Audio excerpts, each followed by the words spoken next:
नमस्कार। मैं आज आपके लिए लेकर आया हूँ बीपीएससी मेंस के लिए अति महत्वपूर्ण टॉपिक भारतीय संविधान की प्रकृति। जी हाँ, भारतीय संविधान की प्रकृति जो कि बीपीएससी मेंस के जनरल स्टडीज के पेपर 2 में यानी सेकेंड पेपर के सेक्शन 1 में भारतीय राज्य व्यवस्था के अंतर्गत पूछा जाता है। कई बार बीपीएससी में इस सवाल को पूछा गया है, यूपीएससी में भी पूछा गया है और आगे भी पूछे जाने की संभावना लगातार बनी हुई है। तो इस टॉपिक में हम लोग आज पढ़ेंगे भारतीय संविधान की प्रकृति, nature of the Indian constitution. तो भारतीय संविधान की क्या प्रकृति है, यानी कहने का मतलब है कि भारतीय संविधान किस रूप में है। कई प्रकार के संविधान होते हैं, कुछ संविधान संघात्मक होते हैं, कुछ एकात्मक होते हैं, कुछ कन्फेडरेशन टाइप के होते हैं। तो हम यहाँ पर यह जांच करेंगे कि भारतीय संविधान की प्रकृति वास्तव में है कैसी, यह संघात्मक है या एकात्मक है। अगर बीपीएससी के लिहाज से बात करें तो इसमें 2 सवाल हैं जो बराबर पूछे जाते हैं और पूछा भी गया है कि भारतीय संविधान को अर्धसंघीय या परिसंघीय क्यों कहा जाता है। भारतीय संविधान को अर्धसंघीय या परिसंघीय यानी सेमी फेडरल क्यों कहा जाता है। दूसरा सवाल एक ये होता है कि भारतीय संविधान संघात्मक होते हुए भी एकात्मकता की ओर झुका हुआ है। प्रश्न में ही उत्तर है और इस बात को, इस कथन की हमें पुष्टि करना होता है। यानी यहाँ पर ये रहेगा इसके आगे कि कथन की पुष्टि करें, कथन की पुष्टि करें। तो आइए हम जांच करते हैं कि भारतीय संविधान क्या है, यह संघात्मक है या एकात्मक। जांचने से पहले यह हम जान लेते हैं कि संविधान 2 प्रकार के होते हैं या 3 प्रकार के भी होते हैं। पहले प्रकार के जो संविधान है वो संघात्मक होते हैं। संघात्मक जो संविधान होता है उसमें कई छोटे छोटे यूनिट्स होते हैं, राज्य होते हैं जिनका एक संघ होता है और वहाँ पे जो केंद्र और राज्य की अलग अलग सरकारें होती है और अलग अलग सरकारों के माध्यम से वहाँ पर शासन होता है। परंतु जो यूनिट्स की सरकारें हैं यानी राज्य की जो सरकारें हैं उस पर केंद्र का नियंत्रण रहता है। दूसरा, अगर एकात्मक संविधान को देखें तो एकात्मक संविधान में जो होता है सारी शक्तियाँ केंद्र में निहित होती है और राज्यों का या यूनिट्स को कोई अधिकार नहीं होते हैं। कभी कभी ऐसा होता है कि वह जो देश होता है वो राज्य में बटा भी नहीं होता है। छोटे छोटे जो कंट्री हैं वहाँ पर ऐसा होता है कि सारा एकात्मक होता है। इसके अलावा एक अधिसंघ होता है, कॉन्फेडरेशन। इसमें क्या होता है कि कई समूह के कई स्टेट किसी निश्चित संधि या फिर किसी समझौते के परिणाम स्वरूप आपस में जुड़ते हैं। जैसे कि हम रसिया को देखते हैं कि बहुत सारे देश उससे जो सोवियत संघ थे, सोवियत यूनियन, उससे जुड़े हुए थे परंतु बाद में अलग हो गए। तो यहाँ यह ध्यान रखने की ज़रूरत है कि भारत का जो संघात्मक ढांचा है यहाँ पर किसी भी राज्य को अलग होने का अधिकार नहीं है। इसलिए अगर भारतीय संविधान की बात करें तो अनुच्छेद 1 में, जो भारतीय संविधान का अनुच्छेद 1 है, इसमें किसी संघ या महासंघ का जिक्र नहीं किया गया है। मतलब किसी फेडरल सिस्टम या फिर कन्फेडरेशन का जिक्र नहीं किया गया है। तो अनुच्छेद 1 में क्या लिखा गया है? Union of the state. मतलब भारत जो होगा वो राज्यों का समूह होगा, राज्यों का संघ होगा। यहाँ इस संघ से मतलब फेडरेशन वाला संघ नहीं बल्कि समूह से है। यूनियन ऑफ द स्टेट का जिक्र किया गया है। और इसी प्रकार देखें तो भारतीय संविधान में संघात्मक और एकात्मक दोनों लक्षण विद्यमान हैं। परंतु आगे चलकर जैसा कि हम सिद्ध करेंगे और आप देखेंगे कि भारतीय संविधान संघात्मक होते हुए भी थोड़ा सा एकात्मकता की ओर झुकाव है। तो पहले हम चलिए नेक्स्ट स्लाइड में यह जांच कर लेते हैं कि भारतीय संविधान की वह कौन कौन सी विशेषताएं हैं जो संघात्मक लक्षण को दृष्टिगोचर करता है और भारतीय संविधान की वह कौन कौन सी विशेषताएं हैं जो एकात्मक लक्षण को दृष्टिगोचर करता है। तो सबसे पहले हम संघात्मक लक्षण को देखते हैं।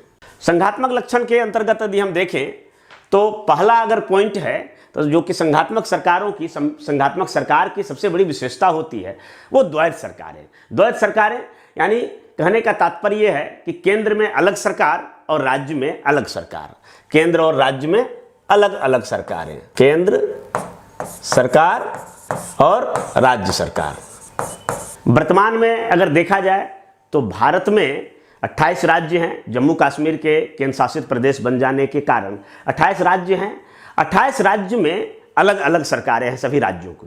इसके अलावे 2 केंद्र शासित प्रदेश भी दिल्ली और पौंडीचेरी को लें तो वहाँ भी अलग अलग सरकारें हैं। यानी कहने का मतलब है कि पूरे भारत को अगर देखा जाए सरकार के मामले में, तो केंद्र सरकार और राज्यों की सभी सरकारों को मिला दें तो 28 राज्य, 2 केंद्र शासित प्रदेश और 1 केंद्र सरकार, मतलब कुल मिला के 31 सरकारें हैं यहाँ। तो इस तरह से हम देखें तो ये जो भारत में जो प्रणाली है वो द्वैध सरकारें की प्रणाली है, दोहरी सरकार है। जैसे कि अगर हम बिहार की बात करें तो बिहार में बिहार सरकार है और केंद्र में केंद्र सरकार है। दोनों की नीतियां लागू होते हैं और दोनों ही शासन करते हैं। तो ये संघात्मक संविधान की सबसे बड़ी विशेषता है द्वैध सरकार, जो कि भारत में लागू है। दूसरे पॉइंट को अगर हम देखें तो विषयों का स्पष्ट विभाजन। अब अगर केंद्र में अलग सरकार है, राज्य में अलग सरकार है, तो हो सकता है कि दोनों के हितों में, दोनों की नीतियों में या दोनों के कार्यप्रणाली में टकराव हो, या हो सकता है कि एक ही विषय पर मत भिन्नता हो सकता है। इसके लिए संविधान के अनुच्छेद 246 और जो 7th शेड्यूल है, मतलब 7वीं अनुसूची, 7वीं अनुसूची में इस बात का क्लियर कट सूची दर्शाया हुआ है कि संघ सरकार यानी केंद्र सरकार के अधीन कौन कौन से विषय होंगे, राज्य सरकार के अंतर्गत कौन कौन से विषय होंगे। तो यहाँ अगर हम देखें 7th शेड्यूल में 7वीं अनुसूची में, तो यहाँ हम पाते हैं कि संघ सरकार के पास जो मौजूदा विषय आवंटित किए गए हैं उसकी संख्या 100 है और राज्य सरकार के पास जो मौजूदा विषय है अभी वर्तमान में वो 61 है और समवर्ती सूची के पास 52 विषय है, जिसमें केंद्र सरकार और राज्य सरकार दोनों कानून बना सकती है। तो इस तरह से देखें तो विषयों का स्पष्ट विभाजन किया गया है, कहीं से भी कोई हितों का टकराव या फिर ओवरलैपिंग की गुंजाइश नहीं है। अगर आगे हम तीसरे पॉइंट को देखें तो लिखित संविधान। लिखित संविधान वह होता है जिसमें कि सारा चीज लिखा हुआ होता है। राज्य के अधिकारों का वर्णन अलग से होता है, केंद्र के अधिकारों का वर्णन अलग से होता है। किस विषय पर केंद्र सरकार कहां तक कानून बना सकती है, किस विषय पर राज्य सरकार कहां तक कानून बना सकती है। इसमें अगर संसद चाहे, जो कि संसद को माना जाता है कि वह एक केंद्रीय निकाय है, तो संसद अगर चाहे भी तो इस प्रावधान को बदल नहीं सकती है। अगर संसद उस प्रावधान को बदलना चाहती है तो फिर उसे संविधान संशोधन के एक जटिल प्रक्रिया से गुजरना पड़ेगा। जबकि अगर हम ब्रिटेन की बात करें तो भारत में तो लिखित संविधान है, जबकि अगर ब्रिटेन की बात करें तो ब्रिटेन में अलिखित संविधान है। और लिखित संविधान का ये होता है कि कभी भी संसदीय अधिनियमों से किसी अधिनियम में संशोधन किया जा सकता है और पलटा जा सकता है। तो यहाँ लिखित संविधान के कारण यह दृष्टिगोचर होता है कि भारतीय संविधान वो संघात्मक है। अगर चौथे पॉइंट को देखें तो संविधान की सर्वोच्चता, सुपरमेसी ऑफ कॉन्स्टिट्यूशन, यानी कोई भी ऐसा लॉ, कोई भी स्थानीय नियम कानून या फिर कोई धार्मिक नियम कानून या किसी बाहरी विदेशी नियम कानून या किसी भी प्रकार के नियम कानून जो कि परंपरागत रूप से चले आ रहे हैं या फिर आधुनिक रूप में तैयार हुए हैं, कोई भी कानून संविधान से ऊंचा नहीं हो सकता है। संविधान की सर्वोच्चता है, संविधान ही इस देश का सबसे बड़ा कानून है। तो संविधान में जो वर्णन किया गया है, जो लिखित है, इसे कोई बदल नहीं सकता है सिवाय संविधान संशोधन के। इसलिए ये संघात्मक लक्षण है जो कि दिखाता है संविधान की सर्वोच्चता। नेक्स्ट हम बात करें तो स्वतंत्र न्यायपालिका। भारत की जो न्यायपालिका है वो केंद्र सरकार के अधीन नहीं है, बल्कि एक स्वतंत्र निकाय है। यहाँ पर पावर ऑफ सेपरेशन के अंतर्गत जो कार्यपालिका, विधायिका और न्यायपालिका है, तीनों को अलग अलग अधिकार है। अलग अलग अधिकार रहने के बावजूद भी चेक एंड बैलेंस का सिस्टम जो है वो तीनों का एक दूसरे पर है। तो न्यायपालिका यहाँ पर स्वतंत्र होने के कारण यहाँ न्यायपालिका के समक्ष यदि केंद्र और राज्य के मध्य कोई विवाद उत्पन्न हो जाए तो इस विवाद को सुलझाने का काम करती है। अगर राज्य और राज्यों के बीच भी कोई विवाद उत्पन्न हो जाए उसे भी सुलझाने का कार्य करती है। अगर केंद्र और कुछ राज्य एक साथ हो जाए और कुछ राज्य एक साथ हो जाए तो उसका भी विवाद सुलझाने का कार्य करती है। इसके अतिरिक्त न्यायपालिका जो संसद द्वारा बनाए गए कानून है, जो संसद द्वारा पारित अधिनियम है, उनकी भी संवैधानिकता की जांच करती है। और अगर कोई भी कानून को अगर यह पाता है न्यायपालिका, चूँकि न्यायपालिका संविधान का गारंटर होता है, संविधान का संरक्षक होता है, अगर कहीं भी ऐसा पाया जाता है कि कोई ऐसा अधिनियम या एक्ट संविधान का उल्लंघन कर रही है तो वहाँ पर न्यायपालिका उसको असंवैधानिक करार देते हुए उसकी न्यायिक समीक्षा कर सकती है। तो इस तरह से यहाँ स्वतंत्र जो न्यायपालिका है वो संघात्मक लक्षण को दर्शाता है। इसके अलावे कठोर संविधान, भारत का संविधान हालांकि कठोर नहीं है, परंतु इसमें जो प्रावधान है संविधान संशोधन के, उनमें से एक प्रावधान जो कि कठोरतम रूप को प्रदर्शित करता है। जैसा कि आप जानते होंगे, पिछले क्लास में भी मैंने वर्णन किया था कि संविधान संशोधन भारत में 3 तरीके से हो सकते हैं। एक तो सामान्य बहुमत से, जो कि संशोधन का पार्ट नहीं है, और दूसरा जो है जो कि 368 में जिक्र है, अनुच्छेद 368 में, तो वो है 2/3 बहुमत से। 2/3 बहुमत से भी संविधान संशोधन किया जा सकता है। परंतु एक और तीसरा जो प्रावधान है जो कि अनुच्छेद 368 में ही जिक्र है, वो है 2/3 बहुमत के साथ साथ आधे से अधिक राज्यों के विधानमंडलों द्वारा उसकी अनुमति या स्वीकृति होना चाहिए। तो यह एक कठोर प्रावधान है, और ऐसे में जो फेडरल नेचर के जो भी चीज़ होते हैं, फेडरल नेचर यानी संघीय ढांचे पर प्रभाव डालने वाले जो भी प्रावधान है, संवैधानिक प्रावधान, तो उसमें संशोधन करने के लिए इसी नियम का फॉलो किया जाता है। यानी 2/3 बहुमत प्लस राज्य, राज्य कितना, तो आधे से अधिक राज्य। अगर अभी देखा जाए तो भारत में 28 राज्य हैं और 2 केंद्र शासित प्रदेश में जहाँ की विधानसभा का गठन हुआ है तो 30, तो 30 में से कम 15 राज्यों की सहमति चाहिए, तभी फेडरल स्ट्रक्चर को प्रभावित करने वाले जो भी प्रावधान है भारतीय संविधान में, उसमें संशोधन किया जा सकता है। फेडरल स्ट्रक्चर को प्रभावित करने वाले कौन कौन से हैं, तो कुछ चीज़ों को आप देख लीजिए, जैसे मौलिक अधिकार है, फंडामेंटल राइट्स है, राज्य के नीति निर्देशक तत्व है, डीपीएसपी, इसके अलावा राष्ट्रपति का प्रावधान है, केंद्र और राज्यों के बीच जो संबंध है वो है, उसके बाद न्यायपालिका है, इसके अलावा जो राज्य और केंद्र और राज्य के बीच जो करों के बंटवारे के लिए, हाल फिलहाल में आपने देखा होगा कि जीएसटी लागू करने के लिए जो संविधान संशोधन हुआ, तो उसमें भी आधे से अधिक राज्यों की सहमति ली गई थी। तो इस प्रकार से एक कठोर संविधान है, इसमें आसानी से संशोधन नहीं किया जा सकता है। इसके अलावा हमारे जो संसदीय प्रणाली है उसमें द्विसदनात्मक विधानसभा का प्रावधान है। द्विसदनात्मक विधायिका क्या होता है, तो द्विसदनात्मक विधायिका जैसे भारत में देखें तो भारत में संसद के 3 भाग हैं, एक राष्ट्रपति है, बाकी लोकसभा और राज्यसभा। राज्यसभा उच्च सदन है और द्वितीय सदन है, जो कि राज्यों की भागीदारी को सुनिश्चित करता है। मतलब प्रत्येक राज्य से राज्यसभा के मेंबर यहाँ पर चुने जाते हैं। और दूसरी तरफ यदि बात करें लोकसभा, तो लोकसभा भारत के लोगों का प्रतिनिधित्व करती है। तो इस तरह से राज्यों का प्रतिनिधित्व होने के कारण यह जो भारतीय संविधान में है संघात्मक ढांचा को दिखलाता है। ये हुआ भारत के संघात्मक, भारतीय संविधान में जो संघात्मक लक्षण है उनके स्वरूप को हम देखे हैं। अब अगर एकात्मक की बात करें कि भारतीय संविधान में कौन कौन से ऐसे प्रावधान हैं जो भारतीय संविधान के एकात्मकता यानी यूनिटेरी प्रोविजंस को दिखलाता है, तो उस पर अगर हम गौर करें तो केंद्र और राज्य के बीच जो शक्तियों का विभाजन है, जो कि हम इधर जिक्र किए थे कि स्पष्ट विभाजन है, लेकिन स्पष्ट विभाजन तो है, लेकिन इसमें यह बात भी देखा जाना चाहिए कि स्पष्ट विभाजन है तो इसमें केंद्र शक्तिशाली है या राज्य शक्तिशाली है। तो यहाँ हम देखते हैं, तो प्रारंभ में यह जो मूल संविधान था, तो मूल संविधान में संघ सूची के अंतर्गत 97 विषय 97 विषय को रखा गया था, जो वर्तमान में बढ़कर 100 हो गया है।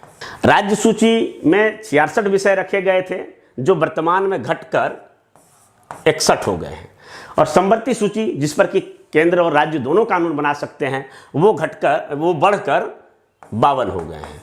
यानी कहने का मतलब यह हुआ कि मूल संविधान में भी केंद्र की अपेक्षा राज्यों को कम अधिकार दिया गया था, और जो कम अधिकार दिया गया था उसको समय समय पर और उसमें कटौती की गई। जैसा कि यहाँ पर हम देखते हैं कि जो यहाँ पर जो 66 विषय थे, 66 में से 5 विषय को काट कर समवर्ती सूची में डाला गया। शिक्षा, वन जैसे जो विषय हैं उनको समवर्ती सूची में डाला गया। तो इस तरह से हम देखते हैं कि यहाँ पर राज्यों की अपेक्षा केंद्र अधिक थोड़ा शक्तिशाली प्रतीत हो रहा है।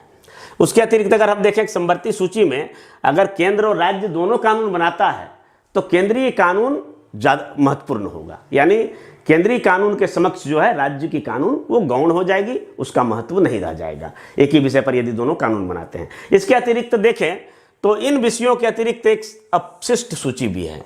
अपशिष्ट सूची वह सूची है जिसमें कि ऐसा विषय जो कि ऊपर में वर्णित नहीं है, मतलब ऐसा कोई विषय जो कि ना संघ सूची में है, ना राज्य सूची में है और ना ही समवर्ती सूची में है। तो ऐसे सारे विषय पर कानून बनाने का जो अधिकार है वो केंद्र के पास होता है, केंद्र यानी संसद के पास होता है।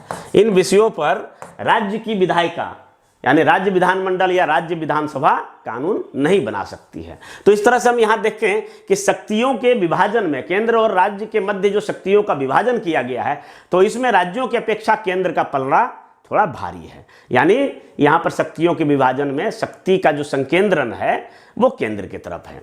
अब दूसरी बात करते हैं तो संविधान का लचीलापन। जैसा कि मैंने इधर बताया था उस साइड में कि संविधान, भारतीय संविधान की कठोरता के कारण उसमें आसानी से संशोधन नहीं किया सकता है, लेकिन यह भी सच है कि कठोरता के साथ साथ संविधान का लचीलापन है और अकेले संसद जो है संविधान के लगभग 60% भाग को संशोधन कर सकता है। संविधान के लचीलापन का आलम यह है कि पिछले 70 वर्षों में, संविधान लागू होने के 70 वर्षों तक देखा जाए तो भारतीय संविधान में 100 से अधिक संशोधन हो चुका है। इससे यह दिखता है कि भारतीय संविधान अत्यधिक लचीला है, जिसे संसद उसको संशोधित कर सकती है सामान्य बहुमत से या विशेष बहुमत से। इसके अलावा देखें तो राज्य अनस्वर नहीं है। तीसरे पॉइंट के रूप में देखें तो अनुच्छेद 3 में साफ वर्णित है कि भारतीय राज्य जो है वो अनस्वर नहीं है, यानी कहने का मतलब है कि भारतीय राज्य नस्वर है, यानी कोई राज्य का अस्तित्व कब तक बना रहेगा यह संसद की इच्छा पर निर्भर करता है। यानी किसी राज्य को का अस्तित्व को मिटाया जा सकता है, किसी राज्य को विभाजित करके 2 भाग में बदला जा सकता है, या राज्य के सीमा, उसके नाम और उसका स्वरूप में भी परिवर्तन किया जा सकता है, और किसी भी भारतीय राज्य को भारतीय संघ से अलग होने की अनुमति नहीं है। तो इस प्रकार से देखें तो राज्य का निर्माण करना, राज्य का बनाना, ये सब केंद्र के हाथ में है। अगर हम प्रारंभ से बात करें तो जो भाषाई आधार पर राज्यों का जो गठन हुआ तो कई ऐसे राज्य थे, जैसे मद्रास को 2 भाग में काटकर हैदराबाद और तमिलनाडु बनाया गया, बम्बई राज्य को 2 भाग में विभाजित करके महाराष्ट्र और गुजरात बनाया गया, बिहार को भी 2 भाग में विभाजित करके बिहार और झारखंड बनाया गया।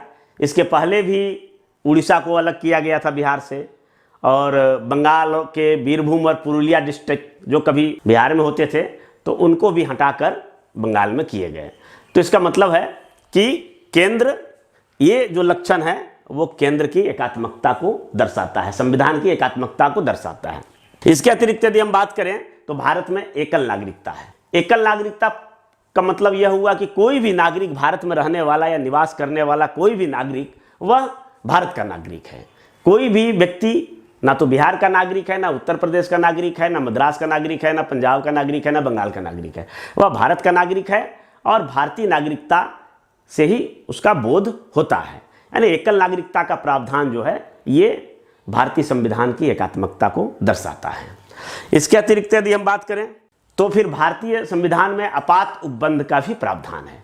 आपात उपबंध का मतलब यह हुआ कि जब भी जरूरत पड़े तो संविधान में ऐसा प्रावधान है आपात स्थितियों से निपटने के लिए कि उस समय सारी शक्तियों का स्रोत वो केंद्र के पास आ जाना चाहिए। ये तब स्थितियां उत्पन्न होती है जब कोई बाहरी आक्रमण हो या आंतरिक उपद्रव हो, या फिर राज्यों में संवैधानिक तंत्र विफल हो जाए, या फिर घोर वित्तीय संकट आ जाए। तो संविधान के अगर अनुच्छेद 352 में देखें तो राष्ट्रीय आपात का जिक्र है। बाहरी आक्रमण या विदेशों से कोई युद्ध होने के कारण जो आपात लगाया जाता है राष्ट्रपति द्वारा, वो राष्ट्रीय आपात है। अगर राज्यों में आपात की बात करें तो अनुच्छेद 356 में राज्यों में आपात की बात करता है, जब राज्यों में संवैधानिक तंत्र विफल हो जाते हैं। कभी कभी ऐसा होता है कि राज्यों में जब चुनाव होता है और किसी भी दल को बहुमत नहीं मिलता है तो केंद्र के पास यह विकल्प होता है कि राष्ट्रपति शासन लगाया जाए। इसके अतिरिक्त अनुच्छेद 365 की अगर बात करें तो 365 में यह जिक्र है कि केंद्रीय निर्देश को, मतलब केंद्र सरकार जो भी निर्देश रहेगा उसे मानने की अपरिहार्यता है राज्यों को। मतलब राज्य जो है केंद्रीय निर्देश को मानने से इनकार नहीं कर सकता है, और अगर इनकार करता है तो फिर राज्य की सरकारों को बर्खास्त करके वहां पर राष्ट्रपति शासन लगाया जा सकता है। परंतु 365 अनुच्छेद तो यह कहता है, लेकिन 355 अनुच्छेद 355 इस पर रोक भी लगाता है कि जब भी कोई इस तरह का समस्या होता है राज्यों में संवैधानिक तंत्र विफल होने का, तो केंद्र द्वारा राज्यों को आवश्यक सहायता उपलब्ध कराया जाएगा। उसके बाद भी यदि होता है तभी धारा 356 का प्रयोग किया जाएगा। हालांकि धारा 356 का प्रयोग अनेक बार देश में हुआ है, जिससे यह काफ़ी जो है विवादित मसला हो चुका है।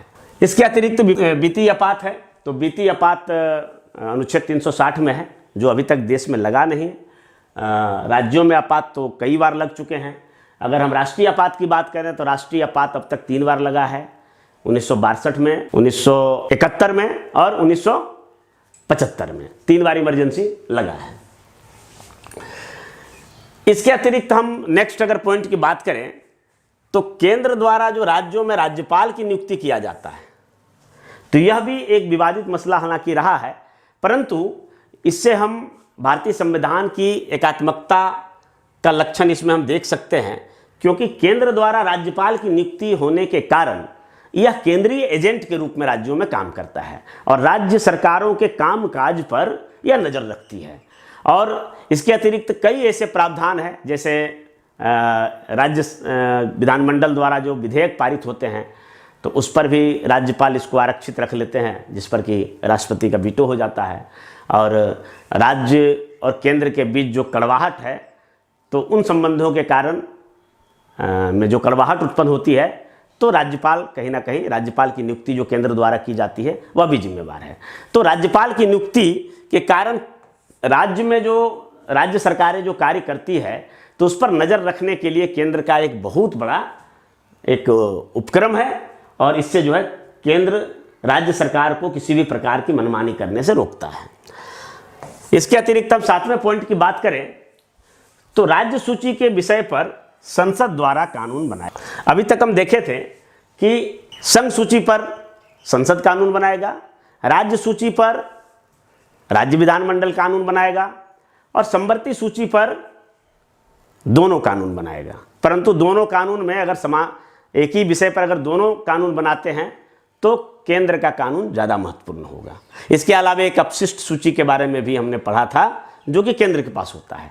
इसके अलावा हम देख सकते हैं अनुच्छेद 249 के अंतर्गत, अनुच्छेद 249 में जिक्र है कि राज्य सूची के भी विषय पर केंद्र सरकार कानून बना सकती है, यानी राज्य सूची के विषय पर संसद कानून बना सकती है। इसके लिए कई स्थितियां हैं, जैसे कि अगर राज्य खुद चाहे, खुद जो है अनुरोध करे तो फिर संसद कानून बनाएगा।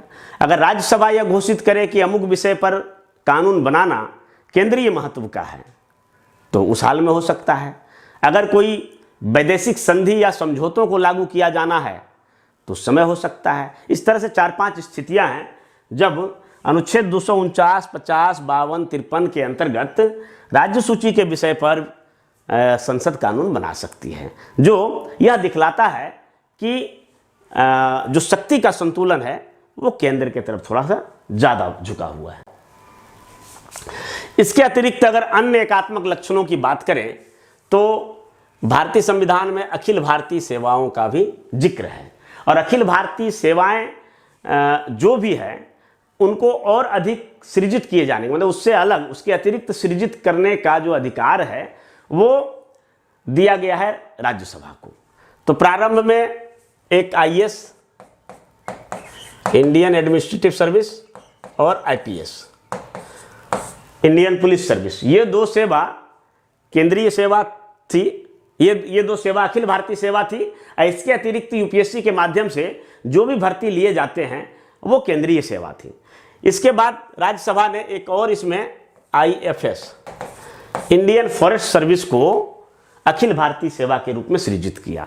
तो इस तरह से अखिल भारतीय सेवाएं जो होती है, तो भारत के विभिन्न जिलों में आमतौर पर जो DM होते हैं, डिस्ट्रिक्ट मजिस्ट्रेट, जिलाधिकारी या कलेक्टर, तो UPSC से जो इंडियन एडमिनिस्ट्रेटिव सर्विस से जो सिलेक्ट होकर आते हैं, उन्हीं लोगों को बनाया जाता है। तो कहीं ना कहीं यह राज्य सरकार को इस प्रकार की स्वतंत्रता को यह बांध कर रखती है कि किसी भी व्यक्ति को वो अपने राज्य के अंतर्गत से DM बना सकती है, जिलाधिकारी या कलेक्टर बना सकती है, इस पर रोक लगाती है। यानी केंद्र द्वारा जो UPSC द्वारा भर्ती किए हुए कैंडिडेट होंगे, जो विभिन्न परीक्षाओं के माध्यम से चयन होने के, विभिन्न चरणों के माध्यम से चयन होने के उपरांत जो योग्य कैंडिडेट का चुनाव होता है, जो IAS के रूप में कैडर बनता है, तो उस राज्य के कैडर के IAS ही जिलाधिकारी या राज्य के विभिन्न महत्वपूर्ण पदों पर काबिज होते हैं। तो यह भी एक तरह से एकात्मकता को दर्शाता है। इसके अतिरिक्त जो ऑडिट है, तो हम जानते हैं कि केंद्र में एक CAG होता है, कंट्रोलर एंड ऑडिटर जनरल। नियंत्रक एवं महालेखा परीक्षक जो होता है CAG, controller and auditor general, तो उसके प्रत्येक राज्य में एक एक ब्रांच होता है और वह ब्रांच कहलाता है महालेखाकार। तो महालेखाकार और केंद्र में CAG, ये दोनों मिलकर, CAG केंद्र के जो सरकारी खर्चों का है उसका हिसाब किताब रखती है, उस पर निगरानी रखती है, और अगर कोई गलत खर्च हुआ तो उस पर वो आपत्ति जताता है। और उसी प्रकार जो महालेखाकार होता है प्रत्येक राज्यों में, तो राज्य सरकार के हिसाब का खर्चों का हिसाब किताब रखती है और उसे उसका जो है वैधानिकता की जांच करती है, उसका औचित्य का जांच करती है। तो इस तरह से एकात्मकता, यह एकात्मक लक्षण है जो केंद्र सरकार के द्वारा राज्यों के ऊपर खर्चों का नियंत्रण किया जाता है। इसके अतिरिक्त अगर हम निर्वाचन आयोग को देखें तो एकीकृत है। भारत में एक निर्वाचन आयोग होता है और वह केंद्रीय चुनाव, केंद्रीय आम चुनाव से लेकर सभी राज्यों के चुनाव करवाती है। तो इसमें राज्य निर्वाचन आयोग जो होता है वो पंचायत चुनाव करवाती है। तो इस तरह से एकीकृत निर्वाचन मशीनरी है। इसके बाद अगर हम देखें तो राज्यसभा में राज्यवार असमानता है। यानी कहने का मतलब है कि जो भारत में जितने भी राज्य हैं, जो 28 राज्य हैं, तो सभी राज्यों का राज्यसभा में समान प्रतिनिधित्व नहीं है। अगर बात करें उत्तर प्रदेश की, जो सर्वाधिक सीट है वो राज्यसभा में है। इसके अलावा अगर कुछ पूर्वोत्तर राज्यों की बात करें या गोवा वगैरह का, तो वहाँ से मात्र एक एक सीट राज्यसभा में है। तो इस तरह से राज्यसभा में जो सीटों की असमानता है, तो राज्यों का जो राज्यसभा में है वो समान दर्जा नहीं मिलता है।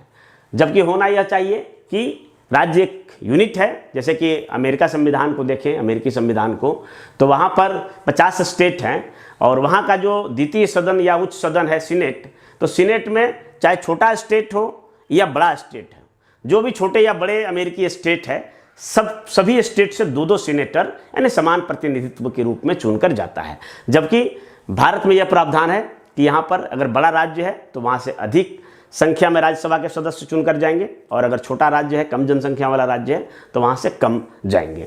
तो यह भी कहीं ना कहीं एक एकात्मकता की लक्षण को दर्शाता है।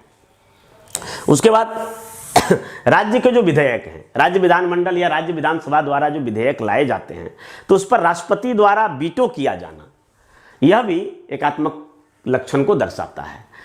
जब भी कभी राज्य विधानसभा या राज्य विधानमंडल उस स्थिति में कहेंगे जब राज्य की जो विधानमंडल है द्विसदनात्मक होगा, मतलब विधानसभा और विधान परिषद, जैसा कि बिहार में है। और विधानसभा तब कहेंगे जब एक सदनात्मक होगा। तो यहाँ से जब विधेयक पारित होता है और इस विधेयक पर राज्यपाल के पास ऑप्शन यही रहता है कि या तो वे उस पर हस्ताक्षर कर दें या एक बार पुनर्विचार के लिए लौटा दें। और पुनर्विचार के बाद जब फिर से विधानमंडल द्वारा राज्यपाल के पास भेजा जाएगा विधेयक को, तो फिर राज्यपाल उस पर हस्ताक्षर करने के लिए बाध्य है। परंतु राज्यपाल के पास एक तीसरा विकल्प भी होता है। तीसरा विकल्प यह होता है कि उस विधेयक को राष्ट्रपति के लिए आरक्षित रखा जाए। यानी उस विधेयक को पर राज्यपाल ना तो हस्ताक्षर करता है और ना ही लौटाता है, उसको राष्ट्रपति के लिए आरक्षित रख लिया जाता है। और जब राष्ट्रपति के लिए आरक्षित रख लिया जाता है तो फिर राष्ट्रपति की मर्जी होती है कि उस विधेयक पर कब वो हस्ताक्षर करेंगे, कब उसको रिलीज करेंगे या फिर नहीं करेंगे। वहाँ से फिर राज्यपाल का हाथ कट जाता है। तो इस तरह से कहीं ना कहीं राज्यों के जो विधेयक हैं तो उस पर जो केंद्र का जो नियंत्रण है वो स्थापित हो जाता है। जब वो विधेयक राष्ट्रपति के पास जाता है तो राष्ट्रपति के पास जाने से पहले वो केंद्रीय मंत्रिमंडल से होकर गुजरता है और तब राष्ट्रपति के संस्तुति हेतु वहाँ पर जाता है। तो इस तरह से राज्य के विधेयक पर जो राष्ट्रपति का वीटो है तो उस पर केंद्रीय नियंत्रण देखा जाता है। इसके अतिरिक्त और भी कई सारे हैं, जैसे कि केंद्रीय अनुदान। राज्य को अपने विकास कार्यों के लिए केंद्र के अनुदानों पर निर्भर रहना पड़ता है। केंद्र सरकार अनुदान करती है, उसमें हिस्सा होता है। कभी कभी 50-50 का रेशियो होता है राज्य सरकार और केंद्र सरकार का, कभी 60-40 का होता है, कभी 80-20 का होता है और कभी कभी 90-10 का होता है। तो इस तरह से केंद्र द्वारा जो अनुदान मिलते हैं उसके अंतर्गत राज्य सरकार अपना विकास करते हैं। तो वित्त आयोग के माध्यम से जो कि केंद्र द्वारा नियुक्त किया जाता है, वित्त आयोग राष्ट्रपति द्वारा, तो राष्ट्रपति द्वारा जो नियुक्त किया जाता है वित्त आयोग, उसके माध्यम से जो वित्तीय संसाधन है उसको किस तरह से बंटवारा किया जाए तो यह भी केंद्र के हाथ में रहता है। और जैसा कि आपने देखा होगा कि 14वां वित्त आयोग में जो राज्यों का जो हिस्सा था केंद्रीय करों में, उसको बढ़ाकर 32% से बढ़ाकर 42% किया गया था। तो ये सब वित्त आयोग पर डिपेंड रहता है कि कितना हिस्सा राज्य को मिलेगा, कितना केंद्र को मिलेगा। इसके अतिरिक्त अगर देखें तो फिर इकहरी न्यायपालिका है।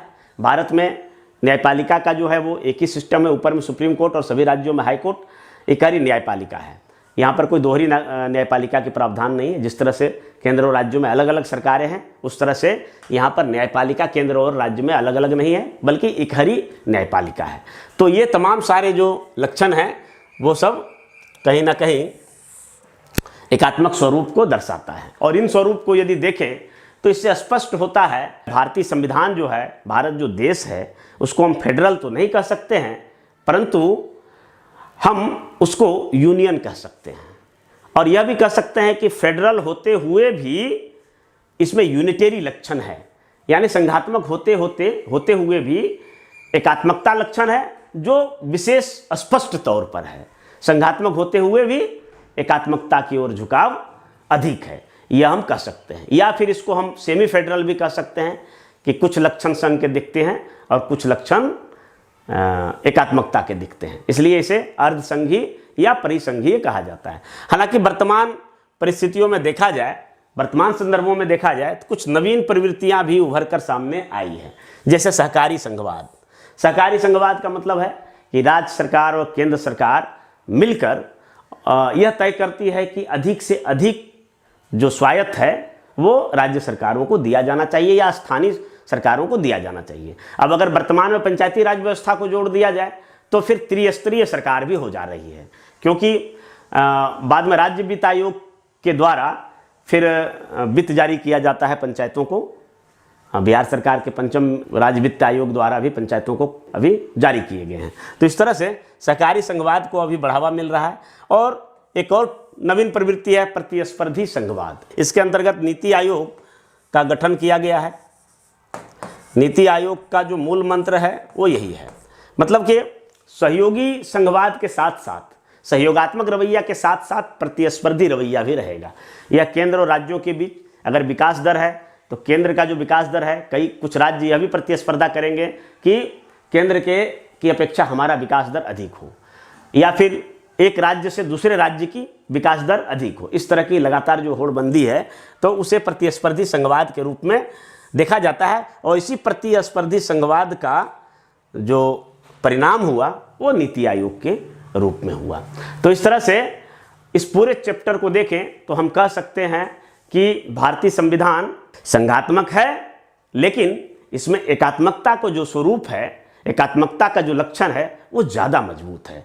जैसे कि कई संवैधानिक विशेषज्ञों, अगर केसी वोलर की बात करें या फिर जो प्रारूप समिति के हमारे संविधान निर्माता बाबा साहब डॉक्टर भीमराव अंबेडकर की बात करें, तो उन्होंने भी यह कहा है कि भारतीय संविधान में ज़रूरत के हिसाब संघात्मक रूप में और ज़रूरत के हिसाब से एकात्मक रूप में ढाला जा सकता है। तो ये जो हमारा आज का टॉपिक था, या यूपीएससी बीपीएससी में के लिए बहुत महत्वपूर्ण था, खास करके बीपीएससी में एक प्रश्न लिखने के लिए आमतौर पर बहुत पॉपुलर सवाल है। तो उसको लिखा जा सकता है। और इस चैनल को लाइक कीजिए, सब्सक्राइब कीजिए और बेल आइकन दबाइए। धन्यवाद, थैंक यू।